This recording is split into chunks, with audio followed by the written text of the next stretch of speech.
Pedimos a sua atenção, porque a partir de agora, iremos transmitir através desse veículo de comunicação, programa Jesus, a Verdade que Liberta, com Missionário Ramalho.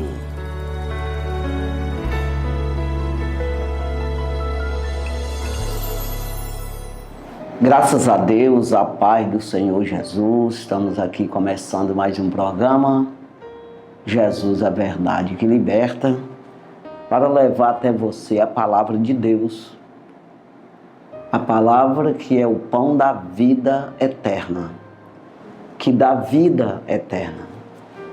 Quando nós falamos assim, temos que compreender que o Evangelho é para salvar a alma do homem. É para levar o homem para a eternidade com Deus. Então, às vezes as pessoas se confundem muito, né? Trazendo a palavra de Deus, humanizando a palavra de Deus, trazendo para o lado carnal, para o lado natural. É claro que você, obedecendo a palavra de Deus, Deus cuida de você também, abençoa você também naturalmente, carnalmente, né? Porque primeiro que você vai fazer a vontade de Deus e o inimigo não tem poder de manipular você, de tapear, de enganar e de induzir, né? Você consegue ter controle da tua vida. Então, com isso você tem uma vida mais tranquila, mais quieta. Como disse o Senhor Jesus, no mundo tereis aflição. Não tem como, porque nós já somos vendidos pelo pecado. Então, de maneira que o inimigo mal já tem parte em nós, na nossa parte carnal. Mas se você andar na vontade de Deus, o apóstolo Pedro diz que o nosso inimigo das nossas almas, ele está ao nosso derredor, bramando como um leão, procurando a quem possa tragar. Então, ele está ao nosso derredor. O Senhor Jesus é o nosso advogado, fiel, justo, para nos defender. Então nós achamos, quando andamos na palavra de Deus, nós somos capacitados, adornados com dons espirituais, com o poder de Deus, autoridade da parte do Senhor, para que possa lutar contra esse mal. Os principados e potestades do mal nos lugares celestiais. Então nós temos armas, nós temos direção, nós temos sabedoria, né, para fazer isso aí. Então a tendência de erro é menos, diminui muito mais, né, do que você andar sem Deus. Então nesse mundo, você diminui os sofrimentos, as dores, as decepções, né, e a vergonha, se você fazer a vontade de Deus. Então, no final de tudo, você vai à morte sempre, porque está ordenado o homem morrer uma vez, vindo após disso o juízo. Hebreus 9, 27. Mas você de muitas coisas escapa. E uma coisa é certa: nós andando na palavra de Deus, conforme a palavra, você e eu, nós vamos ter paz. A paz, o que é? Principalmente a paz do Senhor Jesus é a esperança, a fé, a confiança no Senhor. Então nós sabemos o que estamos fazendo. E aí você fica tranquilo, se aquieta. Por quê? Porque você sabe aonde está pisando e para onde está indo. Então você não fica desesperado. Você é perseguido, mas não desamparado, como diz o apóstolo Paulo. Então, sabendo do que o que está fazendo está certo, você tem uma esperança de vida eterna. Então, é como que você tira os olhos do mundo, e isso tem que ser assim, cegar para o mundo, morrer para o mundo e nascer para o reino de Deus, para Cristo. Ofuscar as coisas terrenas e enxergar as coisas espirituais. Como diz o apóstolo Paulo, nós andamos por fé e não por vista. Então, você despreza, diminui o interesse pelas coisas naturais, não no sentido de irresponsabilidade, de não trabalhar, não é assim. É no sentido de não se prender nisso, porque é temporal. É por um pouco de tempo só. Então você já tem essa certeza. Então você desfoca isso. E você foca no céu. Então o apóstolo Paulo, ele diz aos Colossenses, capítulo 3, versículo 1, exatamente isso. Se já ressuscitaste com Cristo, ou seja, você já nasceu para Cristo, você morreu para o mundo, no sentido de vaidade, de se interessar, aplicar toda a tua força, todo o teu entendimento nesse mundo, que você vai perder tudo. Então você desfoca isso e você foca. Então você nasceu para Cristo, já ressuscitou com Cristo. É essa colocação que o apóstolo Paulo fala ali aos Colossenses capítulo 3, versículo 1. Se já ressuscitaste com Cristo, buscai as coisas que são de cima, onde Cristo está sentado à destra de Deus. E ele, no versículo 2, ele diz: pensai nas coisas que são de cima e não nas que são da terra. Então é buscar, pensar, que é exatamente meditar, se interessar, procurar conhecer o reino do céu. Então nós precisamos conhecer isso aí. Não dá de a pessoa andar nesse mundo sem Cristo, sem ver nada. Porque quando você não tem Cristo, não se interessa pelo Evangelho, não se interessa por essa nova vida que é eterna,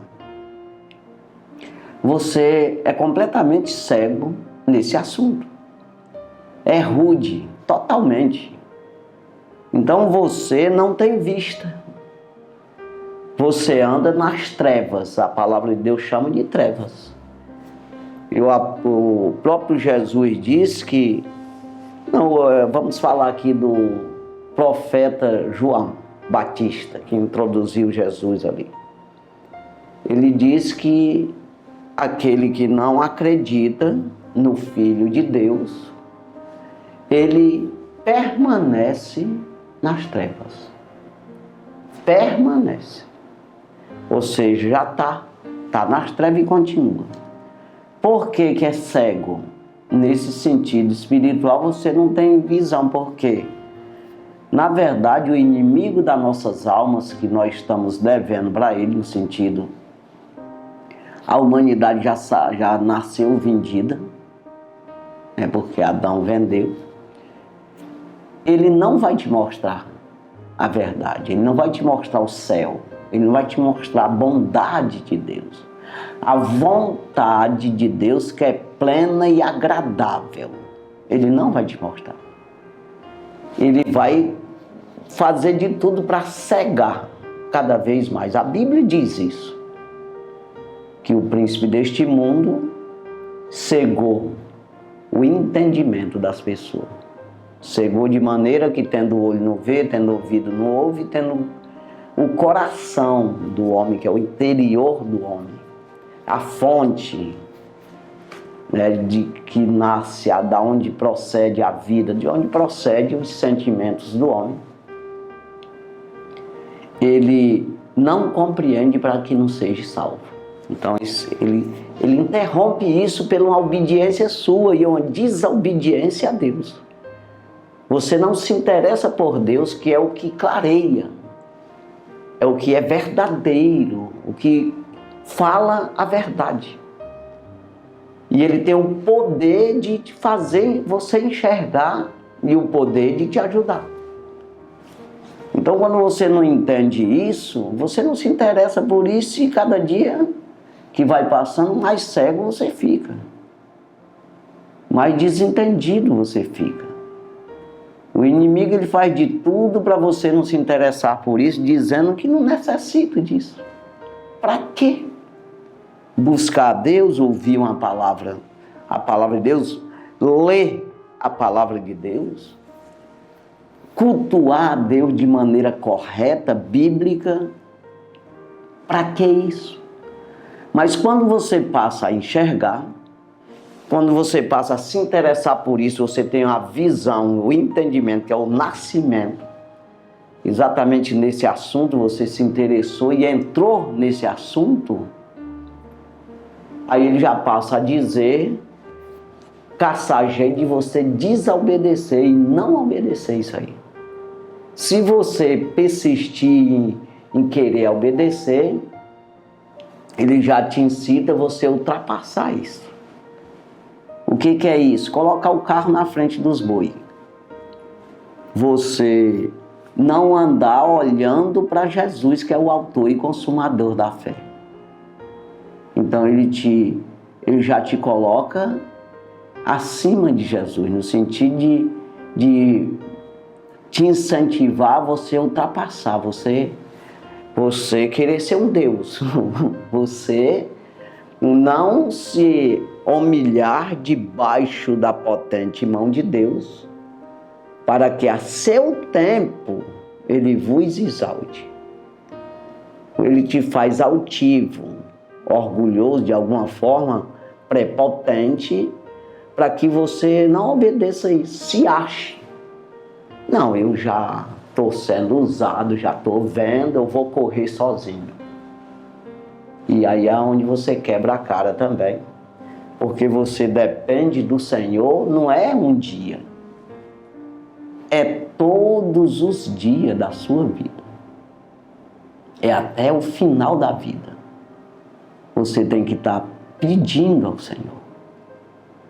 Então isso é buscar. Que o apóstolo Paulo diz em Colossenses 3, primeiro. Buscai se já ressuscitaste com Cristo. Não é você vir um pouquinho e já pode sair correndo. Não. Você se controlar. Eu estou vendo, mas eu vou esperar Jesus ordenar. Então você vai viver uma dependência do Senhor.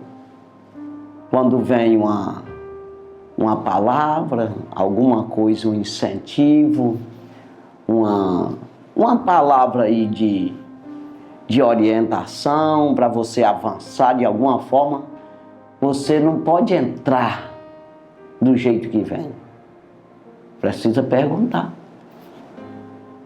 se é do Senhor ou não.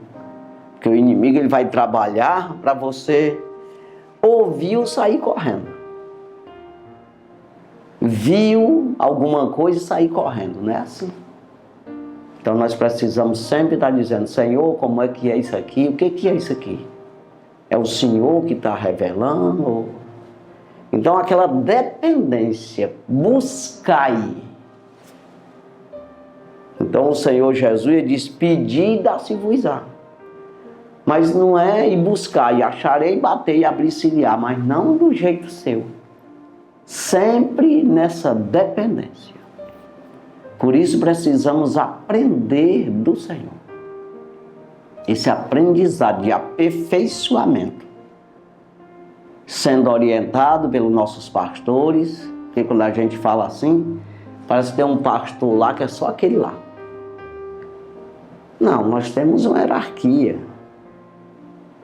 Eu sou pastor, aí eu tenho meu pastor, o meu pastor tem o pastor dele, o pastor dele tem outro pastor, E assim vai, e juntando tudo, nós nos orienta uns aos outros, nos orientamos e trabalhamos nesse aperfeiçoamento dos santos para a obra do ministério, para a construção, edificação do corpo de Cristo, que é a igreja. Que os tijolinhos da construção, esse material que constrói o corpo de Cristo, é almas. Salvação de almas. Então, para isso eu tenho que aperfeiçoar a minha. Não tem como salvar alguém se eu estou morto. Então, eu preciso ter vida para mim começar a pregar essa vida. Eu preciso me alimentar para me alimentar os outros.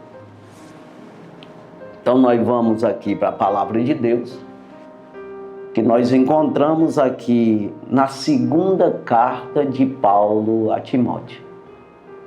Segunda carta, capítulo 3 e o versículo 14.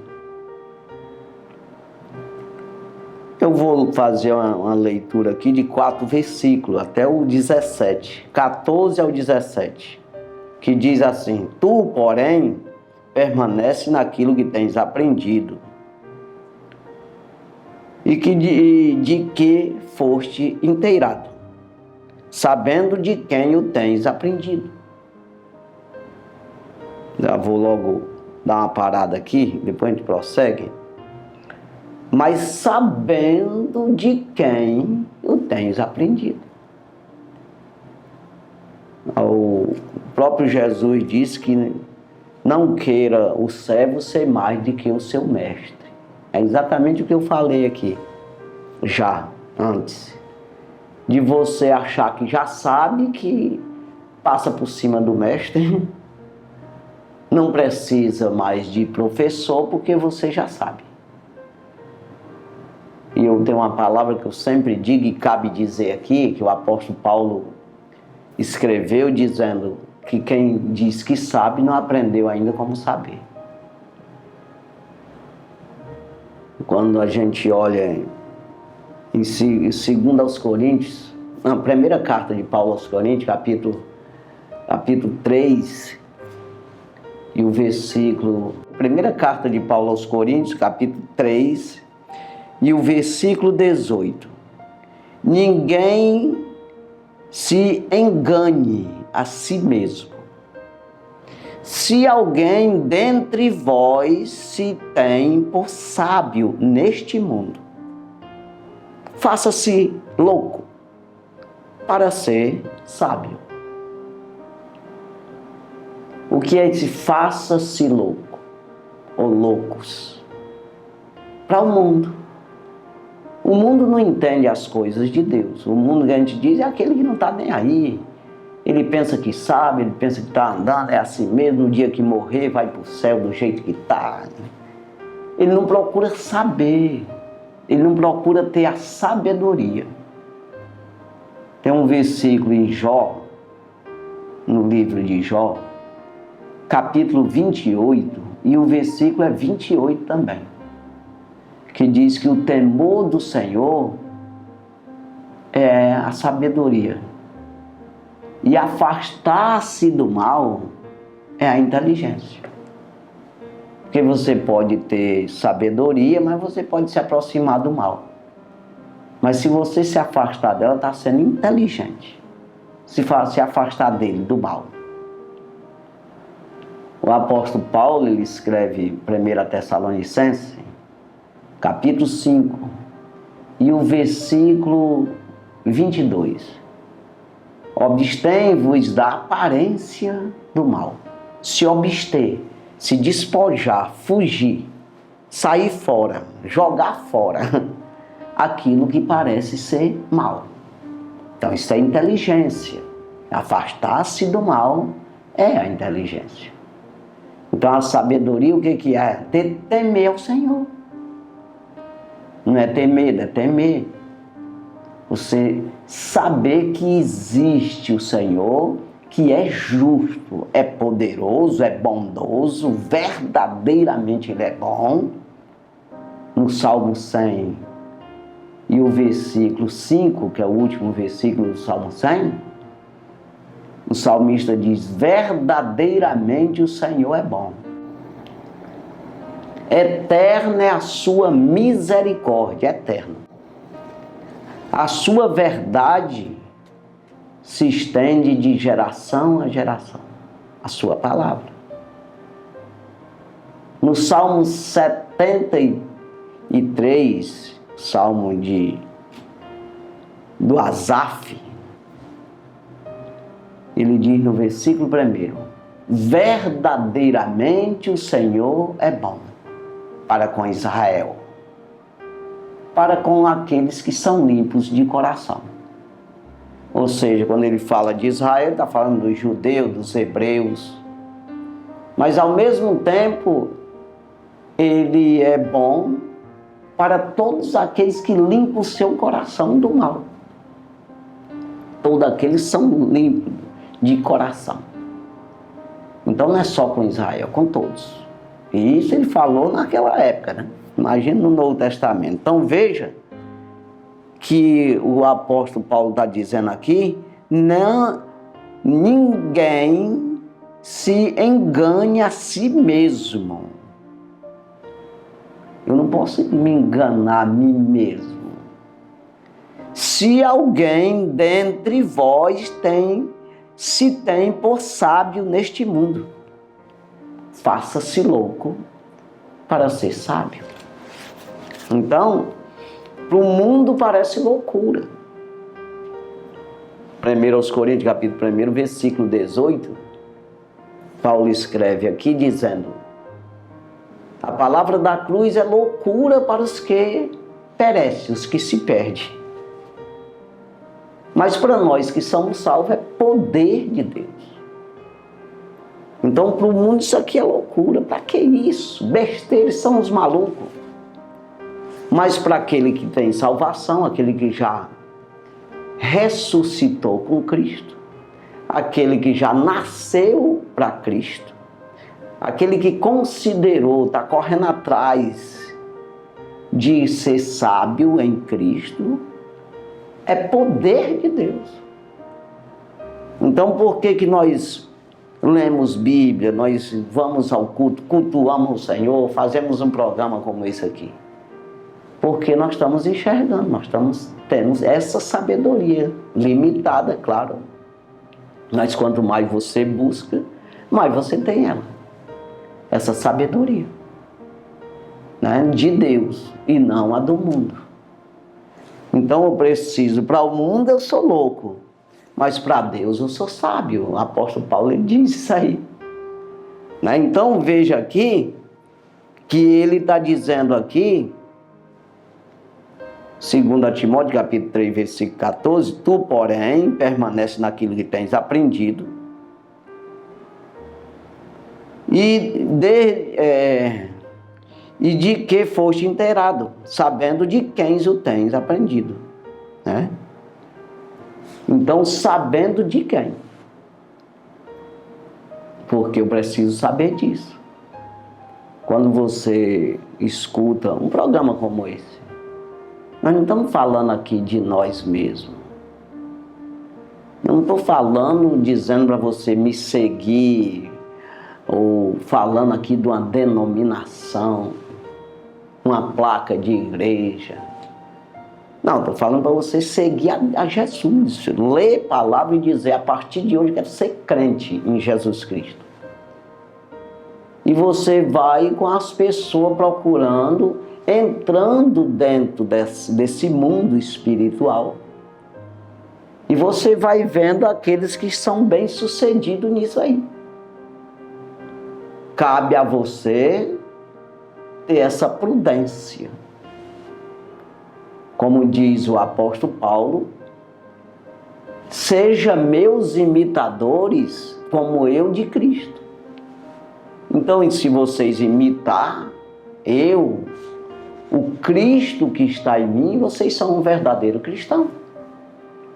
Não é imitar Paulo, se ele é aleijado da perna, andar também caxingó como ele. Se ele gosta de comer uma coisa, você comer também. Não é nesse sentido natural. Não, é no sentido espiritual. O Cristo que vocês veem em mim, seguiu.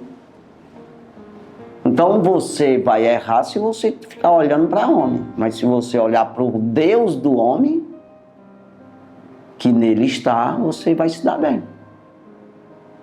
Então é por isso que nós precisamos saber de quem. Se por acaso você acompanha um programa desse aqui, aí você não pode imitar eu, mas o Deus que está em mim, que eu estou pregando palavra de Deus. Você seguir essa palavra.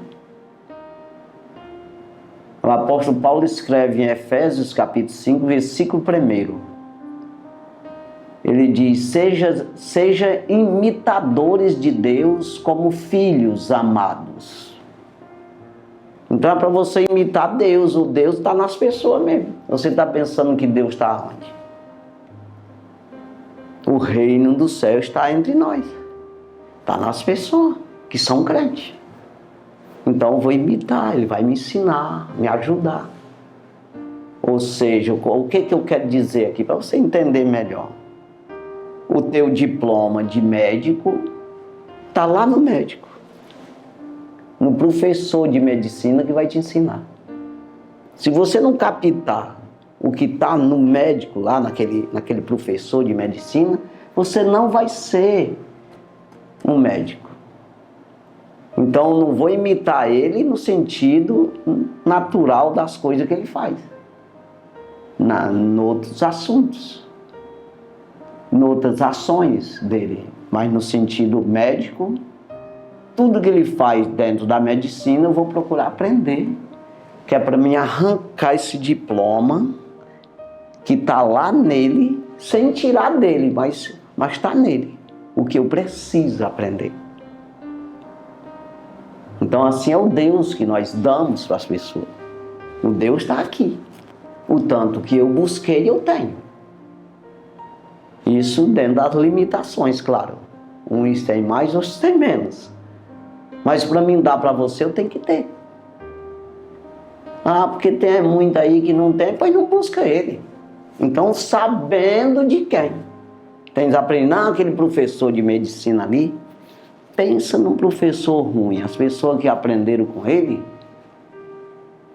pensa, essa universidade é ruim, não tem valor os diplomas que ela dá, porque os professores não sabem de nada não, são relaxados. Pronto, procura uma melhor. Do mesmo jeito aqui. Para mim aprender, eu quero Deus. Tanto a Bíblia como os homens de Deus, quando eu digo homem é mulher também, vão me ensinar, se eu quiser aprender. Então, ele diz, tu, porém, permanece naquilo que tens aprendido e de que foste inteirado, sabendo de quem o tens aprendido. Versículo, estamos aqui 2 Timóteo, capítulo 3, versículo 14. Versículo 15 diz, e que desde a tua meninice sabes as sagradas letras, que podem fazer-te sábio para a salvação pela fé que há em Cristo Jesus. Vou parar aqui outra vez. E que desde a tua meninice, desde que tu era pequeno, que era menino, sabe as sagradas letras. Por que Paulo diz assim? Porque ele sabe que Timóteo foi ensinado desde pequeno. Um filho de um grego, mas a mãe era judia. E a avó também. Ele diz aqui, nessa mesma carta, segunda carta de Paulo a Timóteo, capítulo 1. E o versículo, eu vou ler o versículo 3, 4 e 5, para você entender. Que diz assim, dou graças a Deus, a quem desde os meus antepassados sirvo, com uma consciência pura, porque sem cessar faço memória de ti nas minhas orações, noite e dia.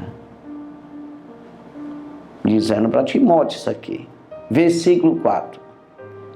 Desejando muito ver-te, lembrando-me das tuas lágrimas, para me encher de gozo.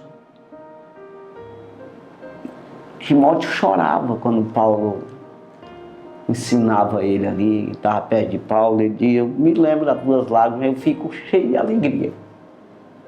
Eu faço memória nas minhas orações, intercedendo por ti. Aí ele diz aqui no versículo 5: trazendo à memória a fé não fingida que em ti há, a qual habitou primeiro em tua avó, Loide, e em tua mãe, Eunice. Estou certo de que também habita em ti. Ou seja, essa fé que habitava na avó Eloide,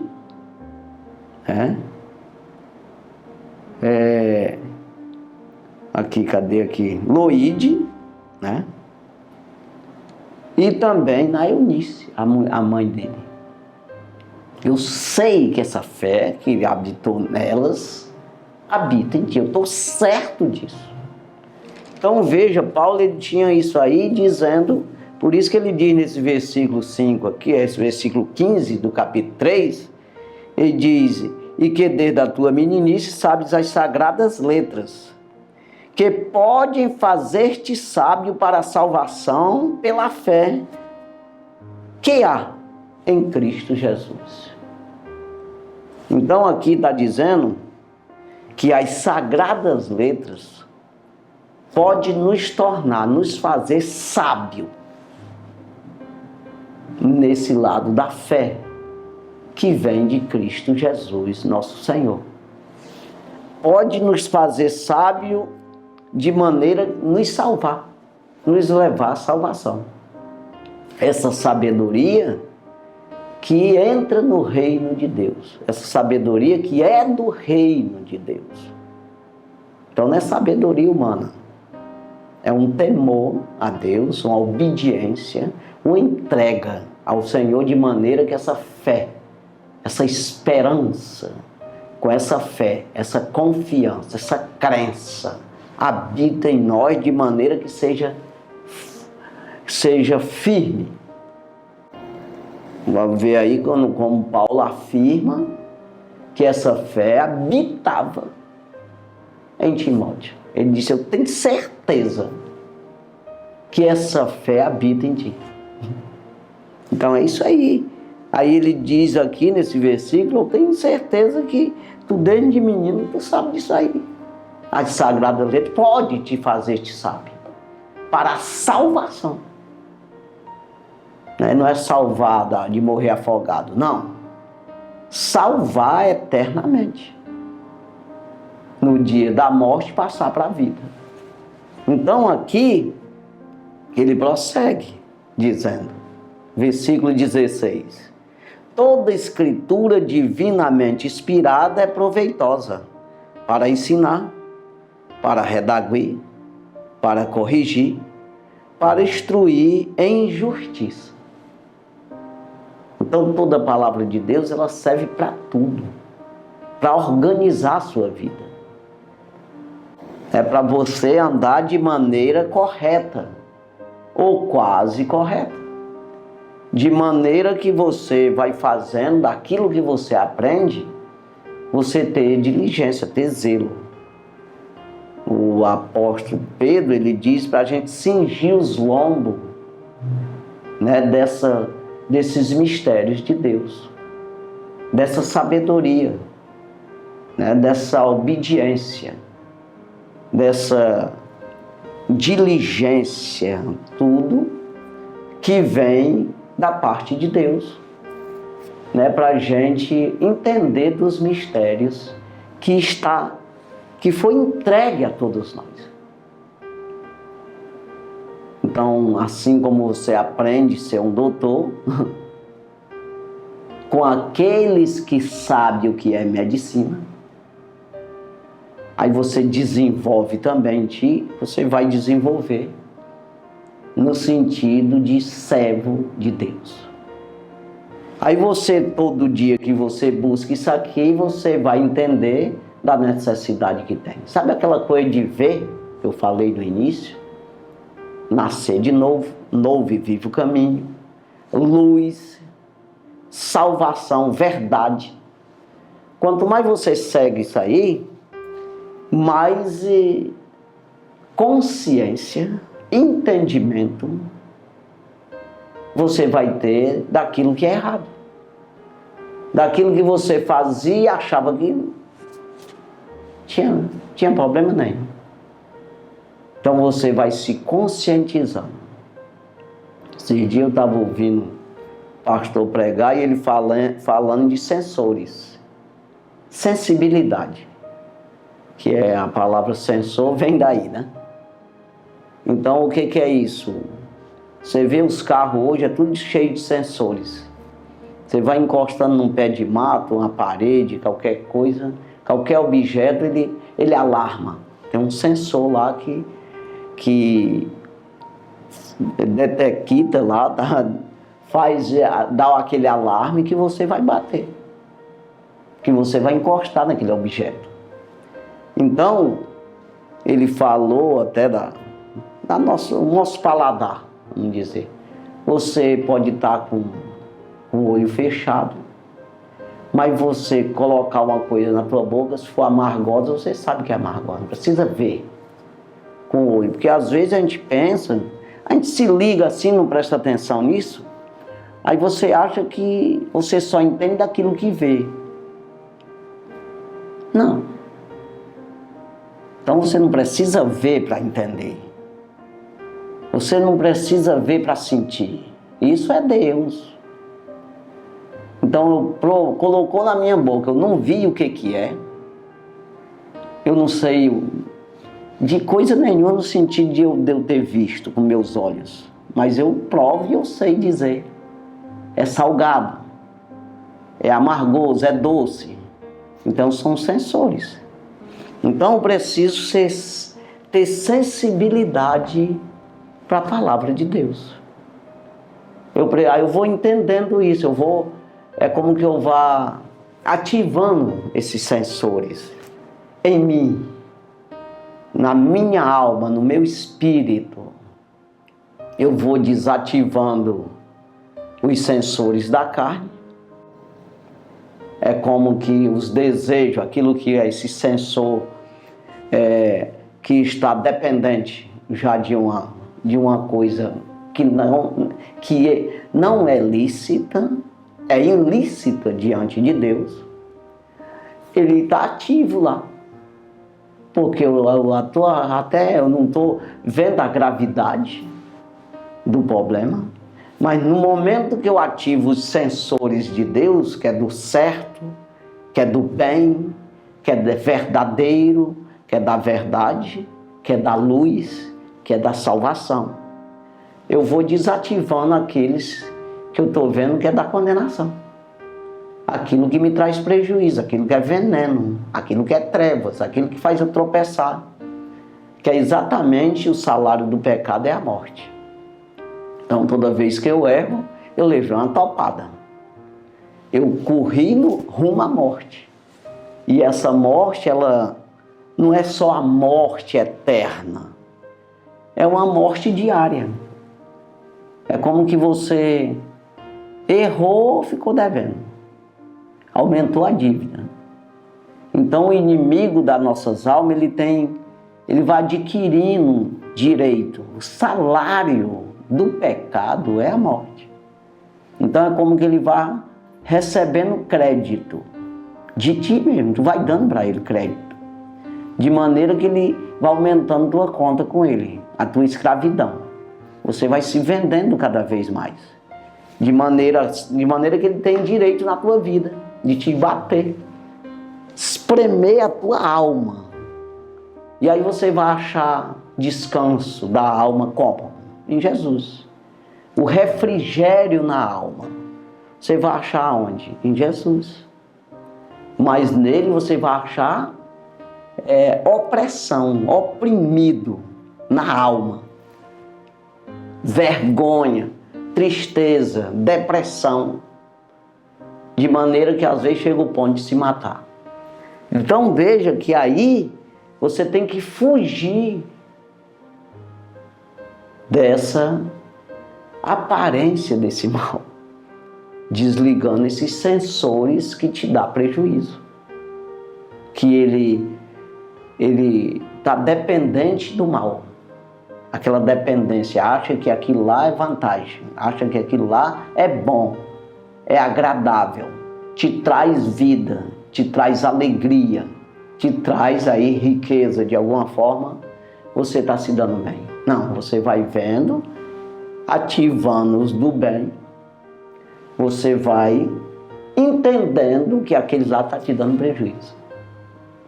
Então assim, nós vamos, a palavra de Deus é para tudo isso, para quê? Para que você chegue aqui no 17. Quando diz assim, porque, ou seja, para que o homem de Deus, não, então a palavra de Deus aqui, né? Eu vou repetir aqui o 16. Toda escritura divinamente inspirada é proveitosa, é aproveitada, né? Para ensinar, para redaguir, para corrigir, para instruir em justiça, dentro da justiça de Deus, na aprovação de Deus. Assim você tem acesso à graça de Deus. Você ativa esses sensores que eu estou dizendo, que você não sabia, achava que isso eu podia fazer. Eu achava que isso tinha nada a ver. Aí você vai enxergando, compreendendo, adquirindo a sabedoria e também a inteligência, né? Aí, para que o homem de Deus seja perfeito e perfeitamente instruído para toda boa obra. Então você vai fazer boas obras se você tiver a palavra de Deus como correção na tua vida. O apóstolo Paulo, ele escreve aos Coríntios dizendo que a palavra de Deus, ela é edificação. O que é? Exatamente para instruir toda boa obra, né? Perfeição. Para que o homem seja perfeito, né? E perfeitamente instruído para toda boa obra. Então, a palavra de Deus, ela é construção de vida eterna. Então, ela é exortação. Primeiro, edificação, que é edificar.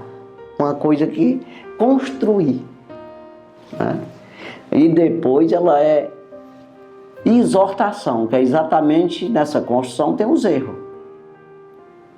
Aí você vai recebendo as instruções, as correções da parte da palavra, da parte de Deus, pela sua palavra. Então ela é exortação, chamando a atenção com amor para aperfeiçoar, para construir.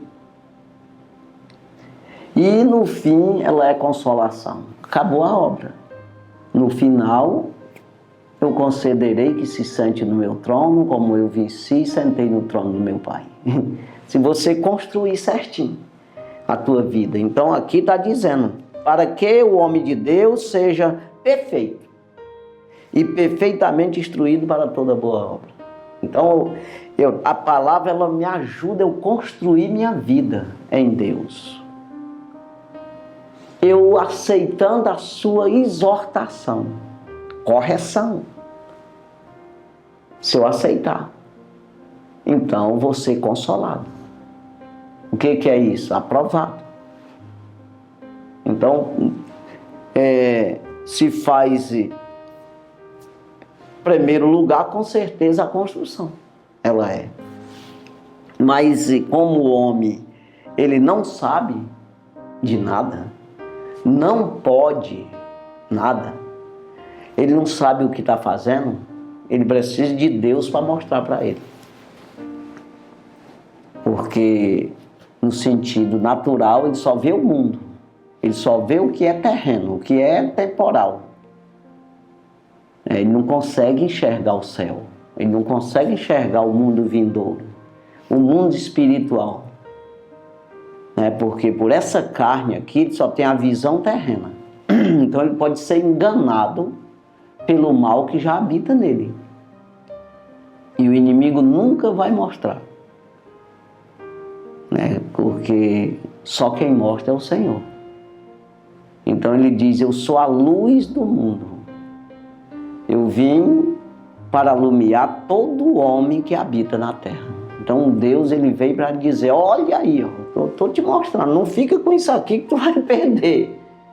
Olha para mim, vamos aqui. Eu quero te mostrar o reino do céu. Então, quando o apóstolo Paulo escreve 1 aos Coríntios, capítulo 2 e o versículo 9, que ele diz: aquilo que o olho não viu, o ouvido não ouviu, nunca subiu ao coração do homem, ou no interior do homem, nessa fonte de vida do homem, é o que Deus tem preparado para aqueles que o amam, aqueles que amam o Senhor. Então, quando eu amo ao Senhor, no sentido de buscar, no sentido de acreditar, então o Senhor, ele faz eu ver aquilo que o olho natural não vê. Ele faz eu entender aquilo que pelo entendimento meu, pelo meu intelecto, ou de homem, ciência de homem, eu não vou entender isso. Então, veja, eu vou ouvir aquilo que o homem natural, os ouvidos natural não ouvem. Então, está preparado para nós. E ele diz no próximo versículo, que é o 10, ele diz: porque ele nos revelou pelo seu Espírito, que o Espírito penetra todas as coisas, ainda as profundezas de Deus. Então ele vai lá nas profundezas, vai lá, acessa o programa do céu e traz a revelação para nós, esse entendimento, para nós fazer o que é certo. Então a palavra divinamente inspirada é proveitosa para ensinar, para corrigir, redarguir. Então você vê, aí ele diz no versículo 11, estou falando de 1 Coríntios capítulo 2, versículo 9, 10, o 11, ele diz: quem sabe as coisas do homem, senão o espírito do homem que nele está? Assim também, como podemos saber as coisas de Deus, se não for pelo Espírito de Deus? Faz uma pergunta.